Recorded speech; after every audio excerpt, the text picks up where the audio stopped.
The Elementary Teachers Federation, ETFO, the teachers union for all the public elementary schools, has finally reached a tentative agreement with the provincial government. Yeah, this is just in Ontario. Yes. So previously the teachers were all doing work to rule, which is like basically the bare minimum of their jobs. Report cards weren't being filled out fully, or were they not being handed out? Comment sections were not filled out. And if it's anything like last time, the teachers handed the marks to the principals, and the principals had to input the marks and then print them, and then give them back to the teachers to hand out. Wow. It makes life a hell of a lot more difficult. A lot of things weren't also being done. Custodians weren't doing their jobs. They're a separate union, Mhm. but schools were like next to shut down. God. Oh yeah, extracurricular activities weren't being done. And, I mean, that's a pretty big thing for any schools, having the extracurricular activities done. And the reason why, part of what got brought up by this new deal, like Alicia said, it's a tentative deal, which means there's a lot of ironing out still to be done. But one of the big things that did get ironed out was the fact that teachers are going to be making 1.5% more money in the next 3 years. So they're getting what they want so far. Except the thing is what they want wasn't actually more money. Really what they wanted was to keep everything the way it was. Because they also lost their collective bargaining rights because they were declared an essential service. Except, how can they be an essential service when for approximately 3 months of the year, all told, they aren't working? Because we decide that kids deserve a summer vacation. They get 2 weeks off at Christmas. They get a week off at March break. They get long weekends.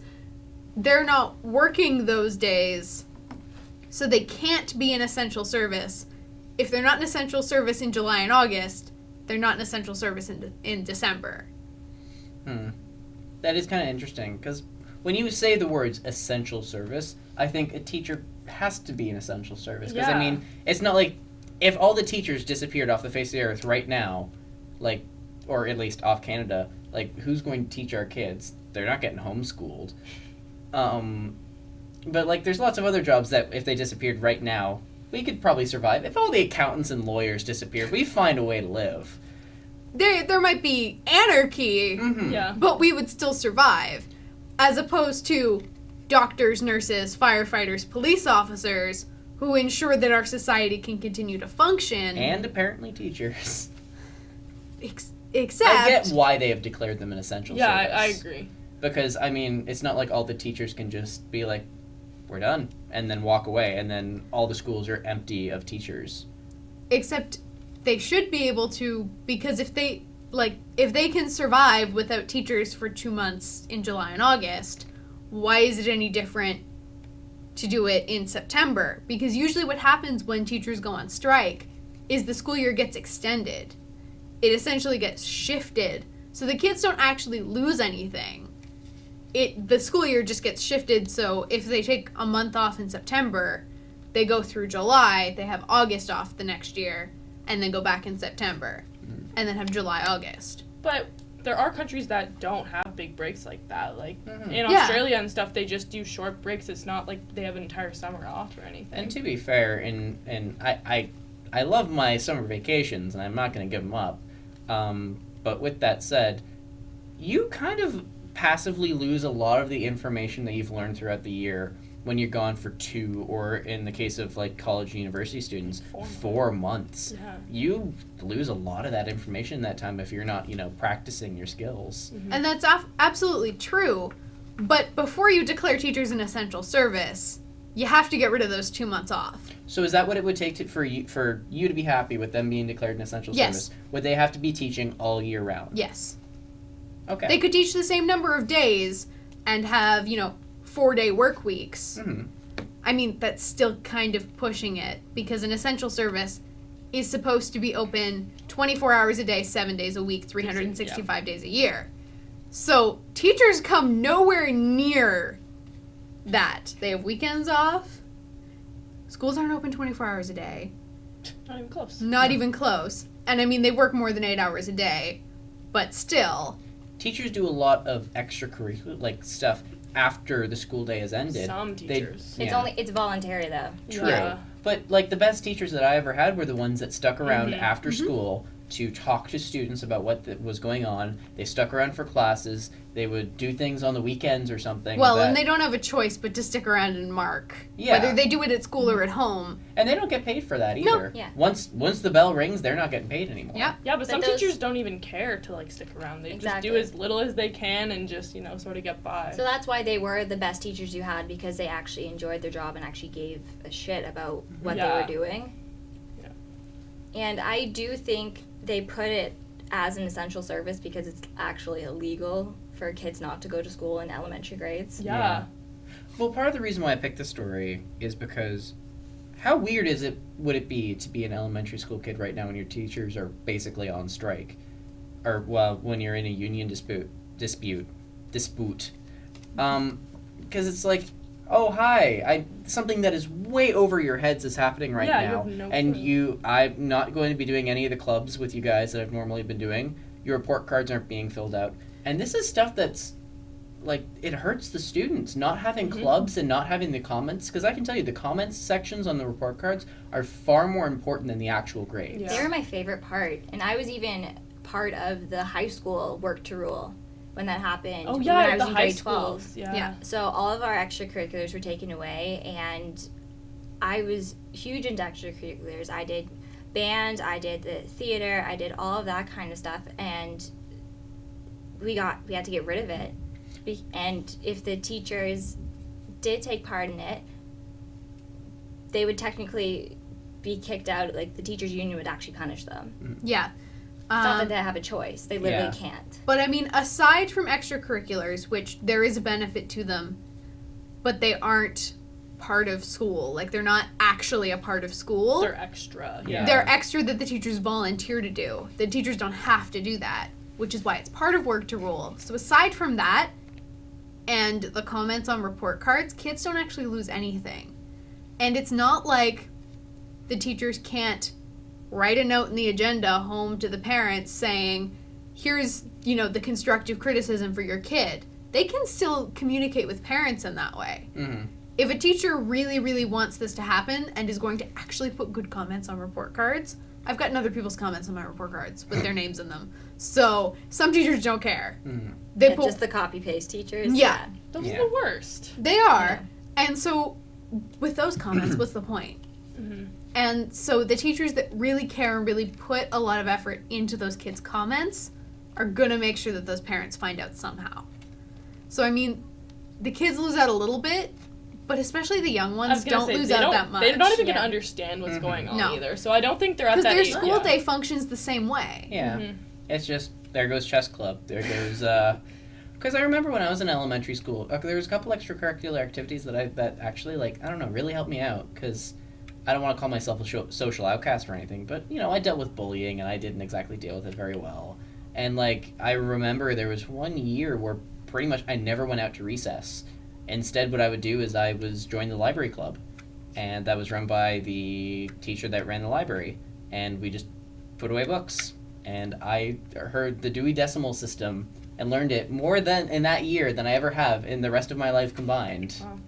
But that actually helped me with, not feeling like a social outcast. So extracurricular clubs can be make it or break it for some kids. Mm-hmm. I didn't have any extracurriculars in elementary school. Yeah, I had very few. I remember one. To be honest, I did one show when I was in grade 5 and 6. I did a bit of choir and did with the holiday concert and stuff. But I hated my elementary school. The teachers were actually awful and very rude to most of the students. So I'm thankful I got out of there. But it really depends on what school you go to, how good the teachers are. I'll admit, I went to some good schools. I went to one really bad school, and in that school, extracurricular activities were not going to be fixing anything. Yeah. You're right. If you have a bad school or if you have a bad teacher, it's not going to solve anything. Mm-hmm. And there probably isn't much of a difference. Yeah. For a lot of kids, there's not a huge difference between work to rule and no work to rule. But I can imagine for some kids that do need those extracurricular activities or that really do appreciate and value that criticism or the areas of improvement on a report card. I imagine for some kids, this probably has not been very easy. Yes, but for a work to rule to be effective, you have to have a direct impact Yeah. on some portion of your population, which is why they didn't do EQAO last year. No. Really? Yeah, I was thrilled because I was working in an elementary school prepping kids for EQAO, except I had another job, and so I was working 7 days a week. Oh, God. I was done. Like, on Fridays, some weeks I would work both jobs. I would go to one and then go to the other. Do you have to pass EQAO in order to, like... No. Okay. You just have to take it? Yeah. EQAO is pretty much judges how well the teacher teaches Yeah. the material.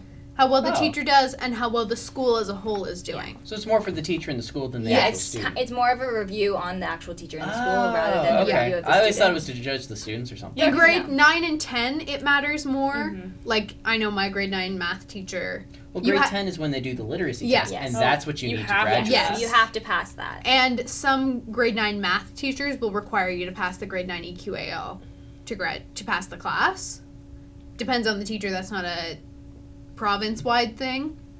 But, like, for a lot of the EQAO stuff, the province is crazy about EQAO. Most of the teachers can't stand it because it's really not an accurate representation of what the kids can do. Because, so for the lowest level kids, they have what are called scribes, which is part of what I did the 2 years that I did the tutors in the classroom. Oh, do you write out for them what You they... write it out for them, you read them the questions, but there are kids who can't hold a pencil who pass EQAO because they have somebody writing for them. And there are some scribes that are better than others. Some scribes, it's so hard not to fix the grammar in the kid's sentence as you're writing it out. So if you fix the grammar for them, it looks like they actually know how to answer the question. And it can be extremely difficult not to ask leading questions to get them to that answer. Yeah. I mean, we're all It's- journalism students. Asking leading questions is so hard because you want them to say something. Yeah. Yes, you want them to say the right thing. It's like, you're so far off the right answer. No! So, like, EQAO is not an accurate representation of the kids' skills whatsoever, especially because some of the parents put such a burden on those kids. They act like it's something that actually matters for the kids, and so they get stressed and they get panicked, like 4 times as much as they do on a normal test, and then they can't function. But that's just what standardized testing does. Standardized testing is useless, Exactly. but we're not going to get into that today because that's going to be like an hour-long discussion. But at least, okay, you obviously know more about the topic than I do because you're more involved in teaching things.